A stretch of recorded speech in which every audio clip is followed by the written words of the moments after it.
Yo, YouTube, what's up with your boy? Sports and Fitness Rants. I'm back, guys. Click that like button. Subscribe to my channel. What's up, guys? Welcome back, everybody. Welcome back, man. I got a great video for you guys once again. More facts. We're going to continue to celebrate Michael Jordan, right? The greatest basketball player of all time, guys. That's why I'm here. I am the de facto Jordan defender. We will not allow the lies to stand about Michael Jordan's career any longer. And in this video, guys, I want to talk about, I've talked about this in past videos, or I've touched on this in past videos, but I want to talk about Michael Jordan's durability, right? The durability of Michael Jordan, not longevity, but durability, right? And the difference between these two, man. We're going to talk about that. I want to thank you guys as usual, man, for all the love you guys have been showing me, man, helping my channel out, man. I really appreciate that, guys. Pass the word, man. Spread the word to anybody you know, man. They want to hear the facts about 80s, 90s basketball, about Michael Jordan, man. Point them in the right direction, man. I got the facts for these guys, man, for everybody out there, man. Appreciate that, guys. And you guys know what to do. Hit that play button. Turn the volume all the way up, guys. Listen to my voice. Listen to the information I have to tell you. And let's roll. So, guys, we have to think about the NBA, the current state of the NBA, and we have to think about load management, right? Because when I'm talking about Michael Jordan's durability, right, not longevity, I'm talking about his durability, it goes to load management, right? Back in the era that I grew up watching, I've told you guys, the late 80s and the 90s, these guys did not do load management. I've never heard that word before until, many years later. But when we think about Michael Jordan, guys, and we think about durability, right? Not longevity. There's a difference between longevity and durability. Some of these guys can play a long time because maybe they're only playing 15, 20 minutes a game for their careers. Maybe they're role players or they're coming off the bench. So they were able to play a long time in the NBA, right? That's one reason why you can extend your career, right? You're not getting beat up physically as much. You're playing less. There's also guys that are able to play longer because they sit out games, right? They missed a lot of games in their career. They've sat out games here and there. They've missed games for whatever the reason is. So it's able to extend their careers. Then you have guys who are able to play longer these days now because of the advancements in medicine and nutrition and things of that nature. It helps these guys to play longer, right? However, over the last, 5 or 6 years, guys, the load management has taken over the NBA, and these guys have become sissified. The NBA has become soft. It's not just the play on the court that's become softer. It's the actual players. These guys are mentally weak. They're mentally soft. They're physically soft, right? They don't want to push through any kinds of nicks or bruises or any kind of pains or any kind of uncomfortability. Right? They don't want to be uncomfortable, or they want to be 100% when they're playing on the basketball court. These guys, that's what the NBA has turned into. Guys only playing about 50 to 60 games a season. This is the nonsense that's going on right now. These guys will not play 80 games, 70 games. They can't do it. They cannot do it. These guys are wimpy, man. They're soft mentally. They're soft physically, man. And it's not just the NBA. It's the society in general. But in the NBA, this is what we're dealing with now, right? Guys sitting out games, guys taking days off for no reasons, guys taking mental breaks now and all kinds of other nonsense. I don't respect it, man. I do not respect it. Because what it's doing is it's skewing all the numbers and everything. You got guys winning scoring titles now playing 50 games, 60 games. You should not qualify for a scoring title playing that less games, or guys getting these assist titles playing only like 70 games or 60 games or something like that, whatever it is. It's messing everything up. The continuity of the game is all out of whack. Like I said, you have the prime players sitting out many, many games now.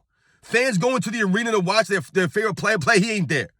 So when we think about Michael Jordan, the durability of Michael Jordan playing 82 games many, many times for the fans.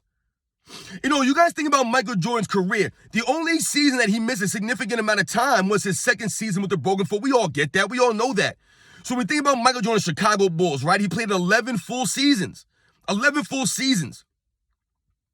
And he played 82 games, I believe, 8 times out of the 11 full seasons. And the least amount of games that he played in those 11 full seasons was 78, guys. Never played less than 78 games. He was out there on the court every single night. You could depend on Michael Jordan, right?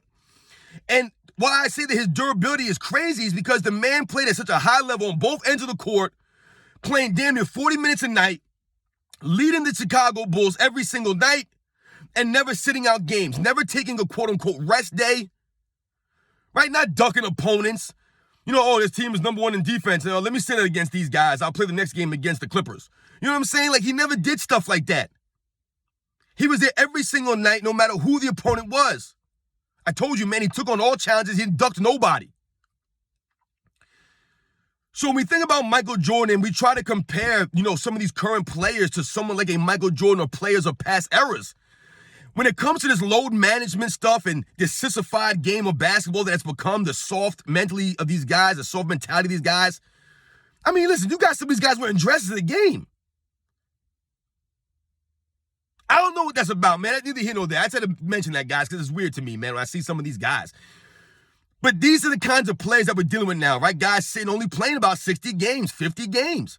These guys don't want to play 75, 80 games. They don't want to do that. It's too hard for them. They get all this money, but they won't go on the court, man. So I want to shout out Michael Jordan and his durability. Now, I want you guys to hear something interesting about Michael Jordan's durability, man, that people don't really talk about much.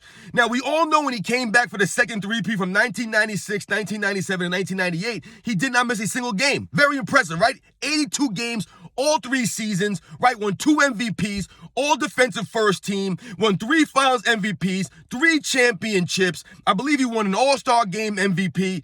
I mean, the man was spectacular in that last three-peat. Never missed a game. But I want you guys to think about something on top of that durability, right? Playing hard on both ends of the court, carrying the Bulls offensively every single season. I want you guys to think about something. Michael Jordan, from 1996 to 1998, played in 304 consecutive games when you count the regular season and the playoffs, guys. 304 consecutive games. From 96 to 98, guys, did not miss a single regular season game, did not miss a single postseason game. And in the 1998 season alone, Michael Jordan played in 103 consecutive games.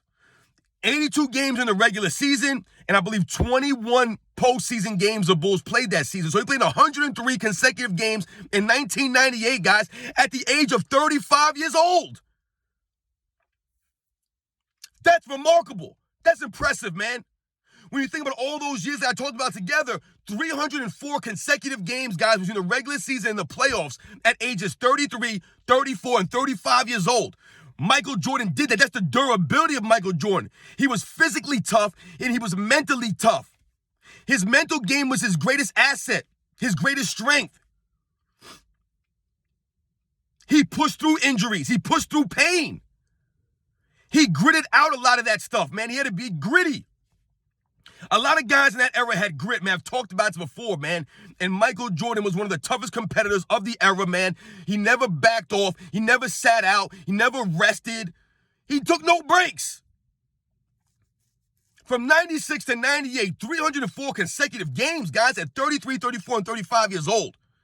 1998 alone, 103 consecutive games. Remember, guys, Scottie Pippen missed like 40 games that season. The Bulls had a lot of guys missing games that season. We all know Michael Jordan had to carry those guys through the season without missing a game, and then going to the postseason not missing a game. Remarkable. Now you got guys sitting out games for rest at 25 years old, 27, 20. These guys are in their physical primes, and they're sitting out games for load management. Doesn't make any sense, man.